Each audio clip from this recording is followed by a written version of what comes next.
Hello friends, வணக்கம்.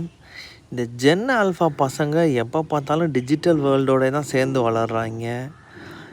Always mobile இல்லைனா TV. இதுதான் ஸ்வீடனில் கதி.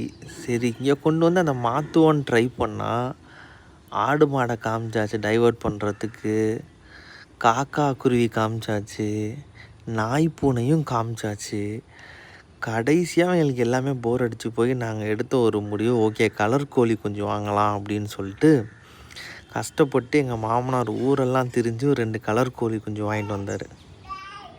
ஃபஸ்ட்டு வந்த 10 நிமிஷம் சிக்லிங் சிக்லிங் சிக்லிங்னு ஜாலியாக அது கூட விளாண்டுட்டு இருந்தவங்க திடீர்னு என்ன நினச்சாங்கன்னு தெரில, இந்த கோழி குஞ்சையும் விட்டுட்டு டிவி பார்க்கலான்னு போயிட்டாங்க.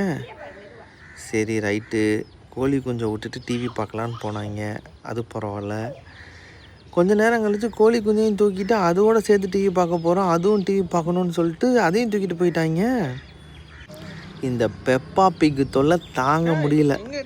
கடைசியில் கோழி குஞ்சையும் பெப்பா பிக் பார்க்க வச்சிட்டாங்க.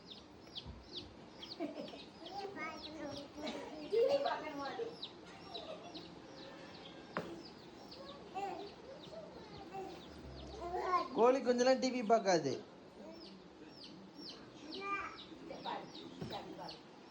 சரி பார்க்குது பெப்பா பிக் பார்க்குது. அட பாவி, இதை வாங்கி கொடுத்தா இந்த டிவியை பார்க்க மாட்டாங்கன்னு பார்த்தா இதையும் சேர வச்சு டிவி பார்க்க வைக்கிறாங்க.